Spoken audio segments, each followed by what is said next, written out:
The National Assembly Library Trust Fund, we aim at using globally best practices in all our deployments, both in technology and in everything we do.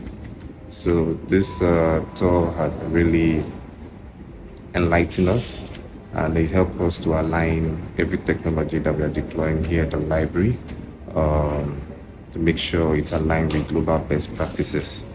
We benchmark our archiving processes, the softwares we've deployed so far, making sure that they are aligned. Apart from visiting the library teams to understand their cataloging process, the methodologies they are using in the various libraries, we also met with various archiving team and digitization team to see their processes and benchmark what we currently have with theirs. We visited the New York Legislative Library, the New York State Library, also visited the Library of Congress in Washington, and we're able to compare all the technologies they've deployed in their archives and digitization processes. We were able to identify areas we need to improve, and we've noted that, which we are currently working on to improve our modalities, our strategies, and our outputs. Meet up with global best practices.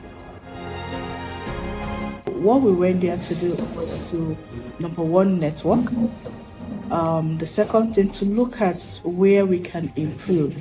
As you can see here at National Assembly Library Trust Fund, you can see that we're also servicing our legislators who want to be a better version of what we are today. We want to leverage on their network and see how we can improve on ourselves, human capital, and also know how we can make ourselves seen, visibility to the world. One thing about Library of Congress is not just a library. They have a museum at Thomas Jefferson Building, and this museum has a lot of artifacts. For us, for the management, it was a good thing that we visited. At least now we can know where we are focusing on as the head of procurement. So I was able to look at the artifacts, the way they are placement and all that, so that when we are procuring, we'll know how to source them, how to get a better version of what we have now.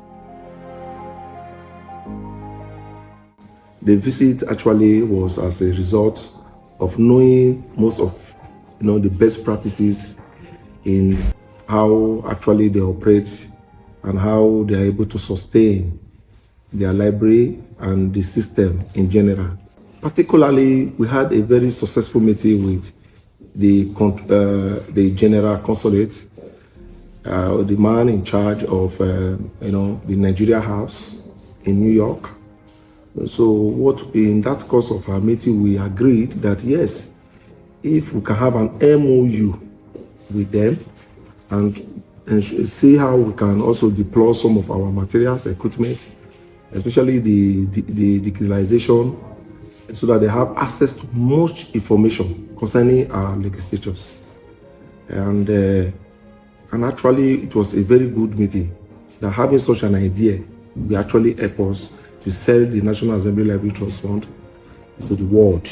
We also had a successful meeting. We met the Secretary General that is in charge of the AU.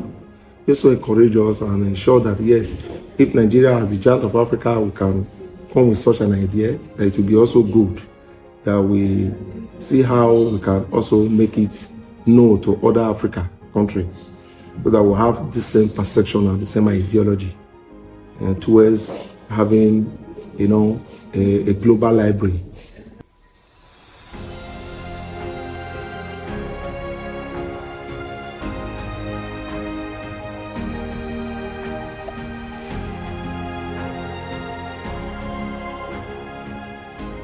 See, for every book you have in the library, while the library owns a physical copy, the intellectual property in the book is owned by the author. That is called the copyright. One of the essence of our tour was not only to see how this digitization process is done, but also look at the legal implication, the policy implication, the copyright implication. One of the key highlights of our tour was the visit to the Library of Congress. Now, we realized that the Library of Congress has a dedicated copyright department where every request to digitize any book, any literature at all, is first of all forwarded to that department for vetting to ensure that the book is not protected by copyright, or if that book when digitized, the Library of Congress will not be liable in any copyright suit. You know, you cannot just pick up a book and digitize it and then put it on your website. Millions of users will access the book, and then the author, of course, will have nothing to gain. No. It will discourage creativity, it will discourage hard work. Bringing this home, we propose the establishment of a copyright department because we are embarking on a very huge digitization project where we intend to convert most of these analog hard copy materials, books, into digital copies and then upload them on our e-library platform. There will be copyright implication.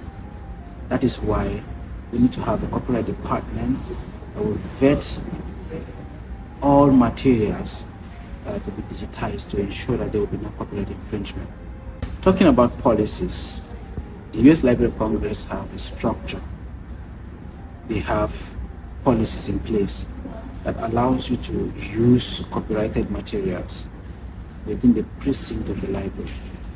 You cannot take these materials out of the library, but they must be used within the precinct of the library. Sometimes, in fact, when we went to the African session, they had dedicated desktops, dedicated computers, where materials that are not available on the website or available on the e-library could be accessed from. These materials are not uploaded because of copyright issues. So, bringing this home, of course, our policies will revolve around protecting the owners of intellectual properties from infringement, trying to see how we synchronize the rights of the owners of literature or the rights of owners of intellectual property with our rights as providers of library services. So we had so many take home from our tour to the United States, and then this is just a few of them. It was such a learning experience, and we are so thankful for the opportunity.